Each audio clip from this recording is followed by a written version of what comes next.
अस्सलाम वालेकुम व्यूअर्स, मैं साजिद काजी हूं और एक और वीडियो के साथ आपकी खिदमत में हाजिर हूं।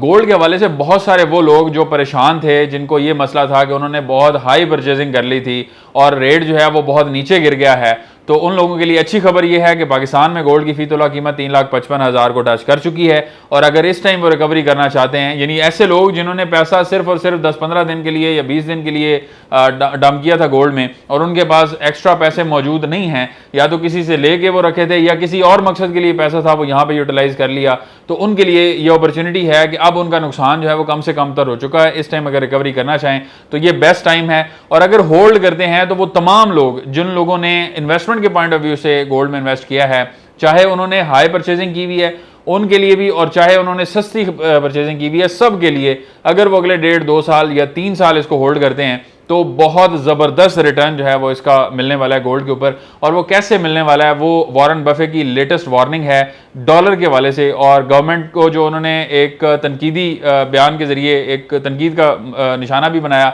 और कहा कि गवर्नमेंट के जितने भी एक्शंस हैं वो डॉलर को वर्थलेस बनाने की तरफ लेके जा रहे हैं। अब ये वॉरेन बफे की जो जितनी भी वार्निंग साइंस हैं ये ज़ाया करने वाले नहीं होते, इनके ऊपर गौर करना चाहिए, इसलिए कि 2003 में वॉरेन बफे ने यह कहा था कि डॉलर जो है वो अब क्राइसिस का शिकार होने जा रहा है, और ऐसे ही हुआ कि 2004 में एक बहुत बड़ा डिप जो है वो देखने को मिला और 9% तक जो इसकी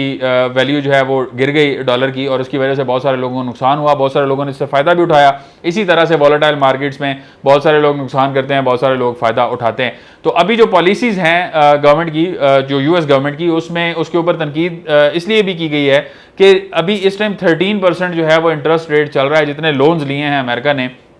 और 13% वो इंटरेस्ट रेट अपना दे रहे हैं। और ये इंटरेस्ट रेट अगर इसी तरह से बढ़ता गया, 2019 में ये 9% था, अभी 13% है और ये 24% तक जा सकता है 2054 तक। तो अगर इसी कोर्स पे ये चलता रहा 2024 तक चलना,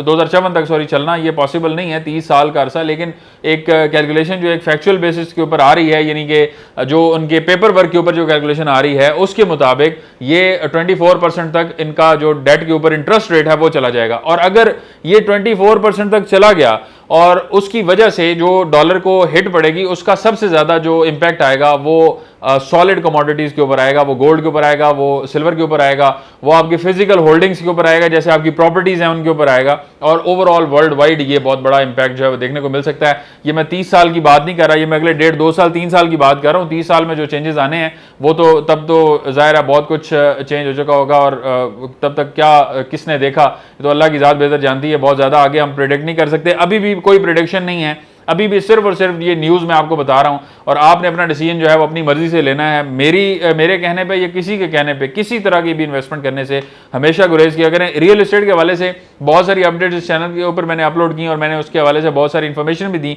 और उसमें हमेशा मैंने बताया कि जो फैक्चुअल चीज़ें हैं वो ये हैं, ये आपके सामने हैं, और वो जो आपको एड्स के ऊपर नज़र आ रहा है वो बिल्कुल ठीक नहीं है, उससे आप मुहतात रहें। बहुत सारी एड्स सामने आती हैं और उसमें एक मतलब एग्जेजरेशन ऑफ द फैक्ट्स होती है, लेकिन आप उसको रियलिटी समझ के वहाँ पे इन्वेस्टमेंट जो है वो करते हैं। अब उसकी वजह से क्या होता है कि आप जब उस रियलिटी से हट के वो चीज़ें देख रहे होते हैं तो आप इमेजिन कर रहे होते हैं कि अगले 2 साल 3 साल के अंदर आप रिटर्न ले लेंगे। हालांकि वो क्या होता है कि वो लॉन्ग टर्म स्ट्रेटजी यानी लॉन्ग टर्म प्लानिंग के अंदर अगर आप इन्वेस्ट करें तो फिर तो मसला नहीं है। ऐसे प्रोजेक्ट्स के अंदर कि जो इंस्टॉलमेंट प्लान के ऊपर ऑफर हो रहे हैं, जिसके अंदर फ्यूचर में ख्वाब दिखाए जा रहे हैं, वो ख्वाब पूरा होते 10 से 12 साल तो लगने हैं, लेकिन आप ये समझते हैं कि 2-3 साल में वो पूरे हो सकते हैं, इसलिए आप अपनी रिकवरी उसमें डालने की कोशिश करते हैं तो पता चलता है नुकसान हो गया।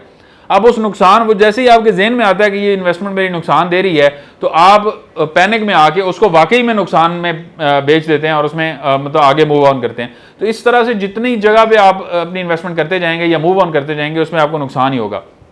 हमेशा आप अपने ठंडे दिमाग से तमाम जो इन्फॉर्मेशन आपके पास आ रही होती है उसको देख के एनालाइज करके फिर डिसीजन लिया करें, और शॉर्ट टर्म डिसीजन तो बिल्कुल लेना छोड़ दें। मैंने स्टार्ट में आपको बताया था, मतलब आज से 6 महीने पहले मैंने आपको बताया था कि अगर आपने गोल्ड में इन्वेस्टमेंट करनी है तो लॉन्ग टर्म के लिए करें, शॉर्ट टर्म के लिए ना करें। ये जितने लोग अभी बबल के अंदर इन्वेस्ट करें, उस टाइम रेट चल रहा था कोई 2,90,000 2,95,000 के अराउंड रेट चल रहा था, और मैंने ये कहा था कि अगर शॉर्ट टर्म के लिए इन्वेस्ट करने हैं तो बिल्कुल ना करें। ये जितने लोग इसमें शॉर्ट टर्म में करें उनको नुकसान हो सकता है, एहतियात रखें, मोहतात होकर इन्वेस्टमेंट करें, और अगर करनी भी है तो बड़ी थोड़ी थोड़ी क्वांटिटीज में करें। मैंने प्रीवियस वीडियोस में आप यहाँ पे बताया, वो टिकटॉक के ऊपर मेरी वीडियो जो है वो अराउंड 3 मिलियन प्लस क्रॉस कर गई है, और उस वीडियो में मैंने ये क्लियरली कहा था कि आप 1 ग्राम गोल्ड जो है वो हर महीने सेव करना शुरू कर दें। अब हर महीने आप 1 ग्राम गोल्ड खरीदेंगे तो कभी गोल्ड की प्राइस होगी 3,54,000, कभी गोल्ड की प्राइस होगी 3,30,000, और जो चांसेस हैं गोल्ड की प्राइस नीचे आने के वो 2,70,000 से 2,80,000 के चांसेस भी हैं। तो ये प्राइसेस ऊपर नीचे रहेंगी, लेकिन अगर आप 1 ग्राम गोल्ड खरीदते रहेंगे तो कभी आप हाई प्राइस पे खरीदेंगे, कभी आप लो प्राइस पे खरीदेंगे, और एवरेज आउट होकर आपकी एक एवरेज प्राइस आ जाएगी। बट उससे फायदा ये होगा कि आने वाले 3 साल 4 साल के अंदर आपके पास सॉलिड गोल्ड जो है वो मौजूद होगा, आपके पास एक हैंडसम सेविंग मौजूद होगी जिसकी वैल्यू भी डिवैल्यू नहीं होगी। यानी करेंसी डिवैल्यू होती है, गोल्ड डिवैल्यू नहीं होता, सिल्वर डिवैल्यू नहीं होता, प्रॉपर्टीज की प्राइसेस डिवैल्यू हो सकती हैं, लेकिन अगर आप प्रॉपर्टीज को अपनी फिजिकल कैपेसिटी में देखेंगे तो प्रॉपर्टीज का जो रिटर्न ऑन इन्वेस्टमेंट है वो आपके गोल्ड या दूसरी कमोडिटीज के हवाले से बहुत ज्यादा होता है, उसकी निस्बतन बहुत ज्यादा होता है। और अगर आप ऐसी प्रॉपर्टी खरीदते हैं जिसकी फ्यूचर में आपको नीड नजर आ रही है, जैसे अपार्टमेंट्स में आप इन्वेस्ट करते हैं, जैसे आप घरों में इन्वेस्ट कर लेते हैं, घर से बेहतर अपार्टमेंट है, शॉप्स हो, कमर्शियल शॉप्स हो, वहां पे आप इन्वेस्ट करें, लेकिन फिजिकल पोजेशन वाली चीजों में अगर आप इन्वेस्ट करते हैं तो आने वाले 10, 12, 15 साल के अंदर गोल्ड के कंपैरिजन में रियल एस्टेट में, इवन पाकिस्तान के अंदर भी आपको ज्यादा रिटर्न जो है वो मिल सकता है। बहरहाल long term strategies, long term savings और लॉन्ग टर्म माइंडसेट के साथ ही अगर आप इन्वेस्टमेंट करेंगे तो आपको कभी भी नुकसान नहीं होगा। इस तरह की मजीद वीडियोस के लिए हमारे चैनल को लाजमी सब्सक्राइब करें। मिलते हैं आपसे नेक्स्ट वीडियो में, तब तक के लिए अल्लाह हाफ़िज़।